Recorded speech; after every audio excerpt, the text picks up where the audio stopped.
Assalamualaikum warahmatullahi wabarakatuh. Yang saya hormati Bapak Arbi selaku dosen pengampu mata kuliah serta teman-teman sekalian.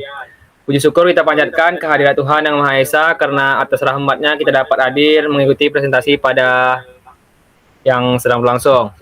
Perkenalkan, nama saya M. Dasi Saputra selaku moderator yang akan memandu jalannya presentasi. Pada kesempatan kali ini, kelompok kami akan mempresentasikan hasil analisis data penggunaan media sosial mahasiswa menggunakan algoritma naive Bayes. Nah,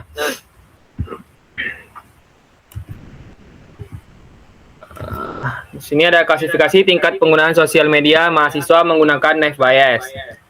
Anggota kelompok ada Ahmad Abdul Ghaffar, Adi Nugroho, Rizky Delfitradha, dengan saya sendiri M. Dasi Saputra, serta Teguh Nabil Perlawanan. Nah, di sini ada latar belakang. Media sosial telah menjadi bagian penting dalam kehidupan mahasiswa karena digunakan untuk berkomunikasi, mencari informasi, hiburan, hingga mendukung kegiatan akademik.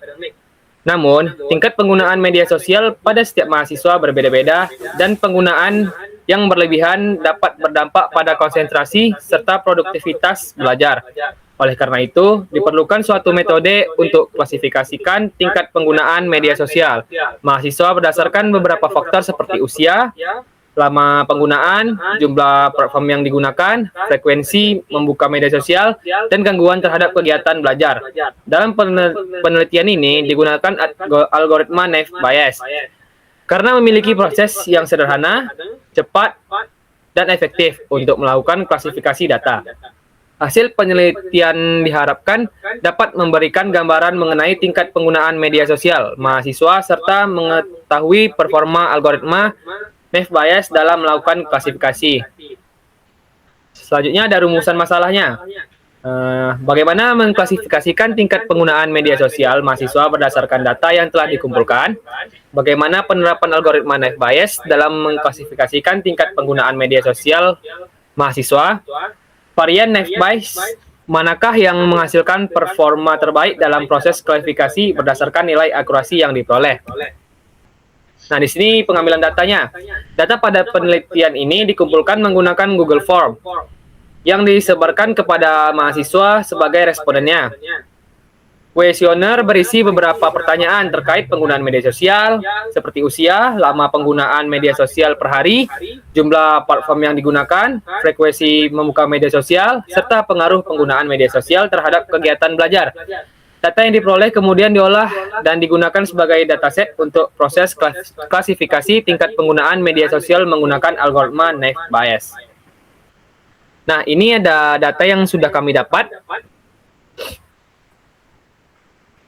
Nah, selanjutnya masuk pada proses data. Di sini ada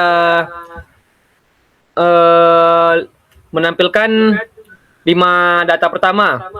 Pada processing, pertama-tama dapat dibaca dari file CSV menggunakan fungsi pd.read CSV. Setelah data berhasil dimuat ke dalam data frame, digunakan fungsi head untuk menampilkan 5 data pertama. Tujuannya adalah untuk melihat struktur dataset, mengetahui nama kolom, serta memastikan data sudah terbaca dengan benar. Dataset ini berisi informasi mengenai penggunaan media sosial mahasiswa seperti usia, jam penggunaan media sosial, jumlah platform yang digunakan, frekuensi membuka media sosial, gangguan belajar, dan kategori tingkat penggunaan media sosial. Dari hasil yang ditampilkan, diketahui bahwa dataset memiliki 37 baris dan 6 kolom. Yang di sebelahnya ada informasi dataset. Selanjutnya, dilakukan pengecekan informasi dataset menggunakan fungsi dfinfo. Fungsi ini digunakan untuk mengetahui jumlah data, tipe data setiap kolom, serta apakah terdapat nilai kosong atau tidak. Berdasarkan hasil yang diperoleh, dataset memiliki 37 responden dengan 6 kolom. Tipe data yang digunakan terdiri dari int64, float64, dan objek. Seluruh kolom memiliki jumlah data yang lengkap atau 37 non-null values, sehingga tidak ditemukan data yang hilang dan dataset siap digunakan untuk proses analisis lebih lanjut.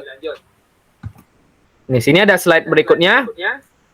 Analisis statistik deskriptif. Nah, di sini ada pada tahap berikut dilakukan analisis statistik deskriptif menggunakan fungsi descript. Analisis ini bertujuan untuk memperoleh gambaran umum mengenai karakteristik data seperti nilai rata-rata, standar deviasi, nilai minimum, maksimum, dan kuartil. Sebagai contoh, rata-rata usia responder sekitar 23 tahun, rata-rata penggunaan media sosial sekitar 8 jam per hari, dan rata-rata jumlah platform yang digunakan sekitar 2 hingga 3 platform.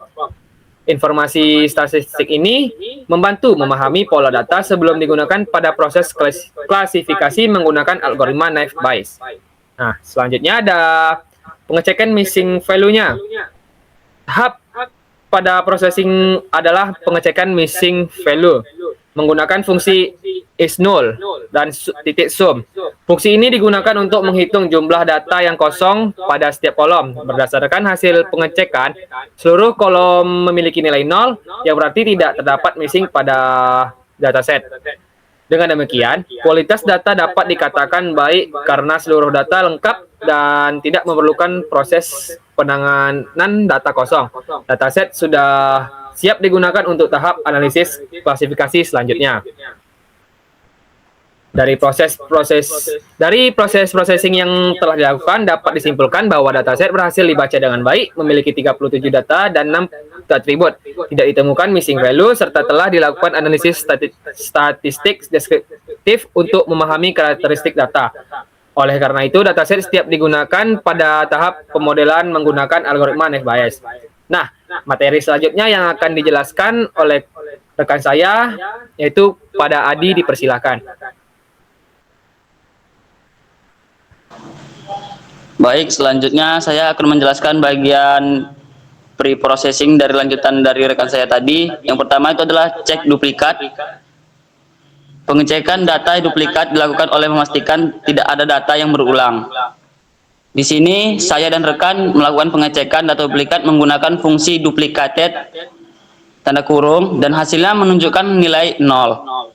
Yang berarti tidak terdapat data yang berulang pada dataset. Hal ini penting agar model tidak belajar dari data secara berulang dan hasil prediksi menjadi lebih akurat.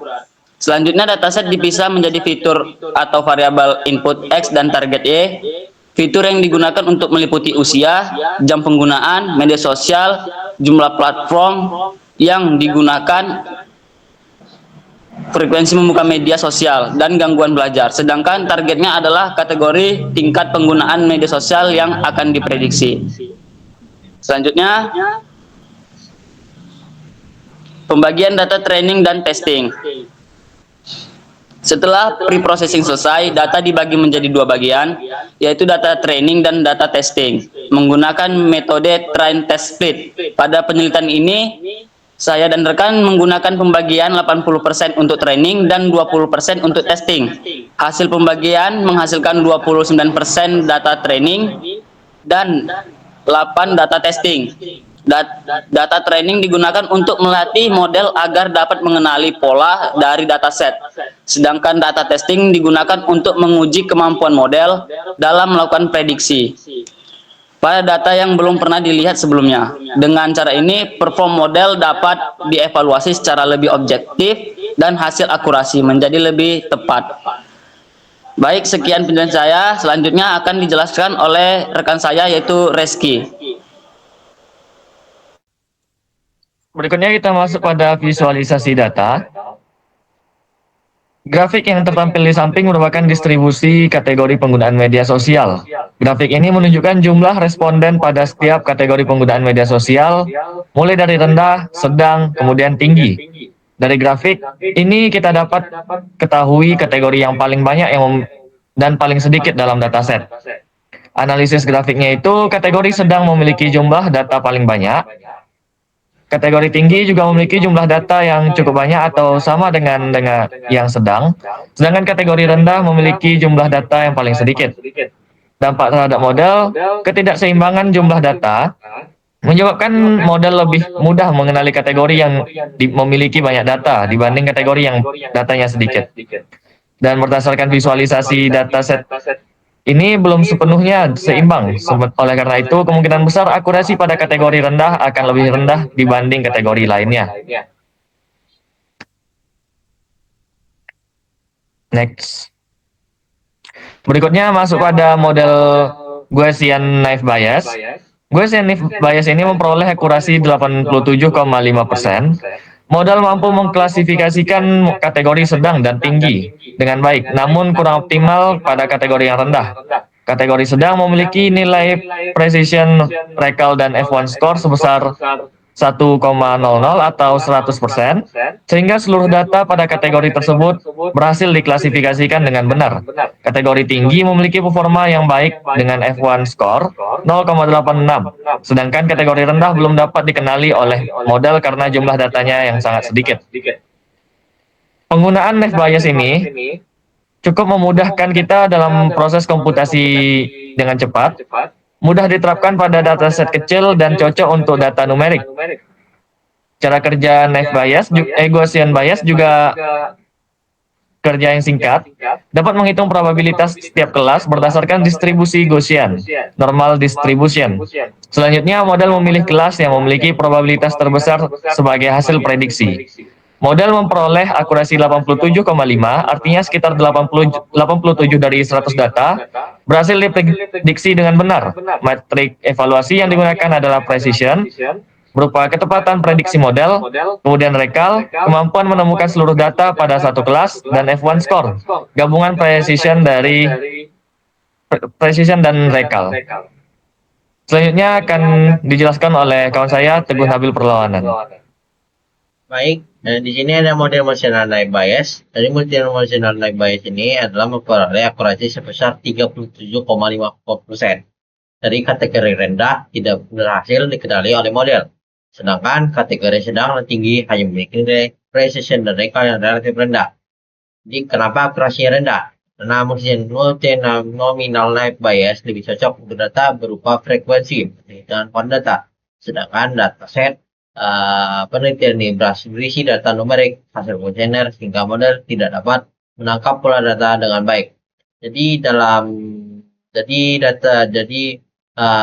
frekuensi ini menjadi dasar dalam menentukan probabilitas suatu data, termasuk dalam kelas penggunaan media sosial dari rendah, sedang, atau lebih tinggi. Lalu untuk prinsip kerja relasional ini menghitung probabilitas dari awal dari setiap kelas, kemudian menghitung probabilitas setiap atribut pada kelas tersebut. Sekarang frekuensi kemunculannya. Selanjutnya, seluruh probabilitas dikalikan sehingga diperoleh probabilitas akhir untuk masing-masing kelas.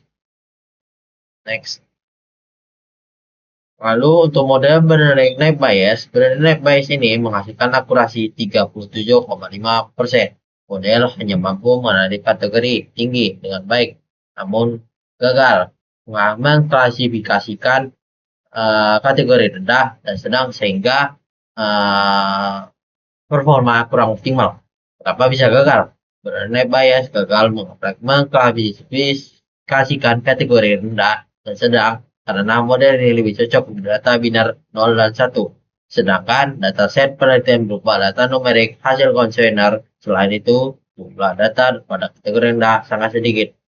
Jadi, Bernard bias ini dapat diterapkan apabila data kuesioner telah diubah menjadi bentuk binar. Sebagai contohnya, 0 untuk nilai 1 untuk jawaban iya dan 0 untuk jawaban tidak. Informasi tersebut kemudian digunakan untuk menentukan probabilitas suatu mahasiswa, termasuk dalam kategori pengguna media sosial rendah, sedang, dan tinggi. Proses kerja Bernard bias ini diawali dengan menghitung probabilitas awal setiap kelas, kemudian menghitung peluang munculnya atau tidak munculnya setiap atribut pada masing-masing kelas. Jadi setelah seluruh proses dimulai algoritmanya menghitung probabilitas posterior menggunakan teorem bias dan memilih kelas yang memiliki nilai probabilitas terbesar sebagai hasil klasifikasi. Oke, selanjutnya akan dijelaskan oleh teman saya Ahmad Abdul Ghaffar. Baik, saya akan melanjutkan. Di sini kita akan menampilkan convolution matrix dari Gaussian NB. Kenapa kami mengambil Gaussian NB? Karena dari sekian banyak model, dari 3 model yang kami uji, Gaussian NB itu memiliki persentase terbesar mengenai keakuratan memprediksi data. Jadi kami hanya menampilkan Gaussian NB, Convention Matrix Gaussian NB. Nah, pada Convention Matrix ini, dia terdapat 8 data uji yang digunakan. Ada 4 data kategori sedang berhasil diklasifikasikan dengan benar. Di sini true labelnya 1. Kemudian 3 kategori tinggi juga berhasil diklasifikasikan dengan benar. Ada di true label 2. Akan tetapi ada 1 data kategori rendah yang salah diprediksi sebagai kategori tinggi. Dia ada di bagian ujung sini. Nah, kemudian dari 3 model tadi, kami akan membandingkan ketiganya di sini. Nah, grafik perbandingan akurasi model menunjukkan performa 3 model Naive Bayes yang digunakan dalam penelitian. Gaussian Naive Bayes memperoleh akurasi tertinggi sebesar 87,5%. Sedangkan multinominal Naive Bayes dan Bernoulli Naive Bayes masing-masing memperoleh akurasi 37,5%. Nah, kenapa model Gaussian yang paling tinggi? Karena data penelitian berupa nilai numerik hasil kuesioner, sehingga lebih sesuai dengan asumsi Gaussian Naive Bayes. Sedangkan multinominal dan Bernoulli Naive Bayes itu lebih cocok untuk data frekuensi atau data biner, sehingga performanya lebih rendah pada dataset ini. Jadi multinominal dan Bernoulli Naive Bayes itu juga digunakan untuk data yang berfrekuensi tinggi atau jumlahnya yang banyak, sedangkan Naive Bayes itu lebih cocok untuk yang lebih sedikit dari 2 model tadi. Nah, mungkin saya kembalikan ke moderator.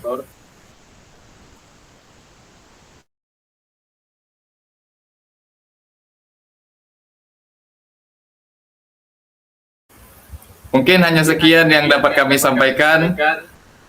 Lebih dan kurang saya mohon maaf apabila ada salah kata atau salah penyampaian. Saya akhiri, wabillahi taufik wal hidayah. Wassalamualaikum warahmatullahi wabarakatuh.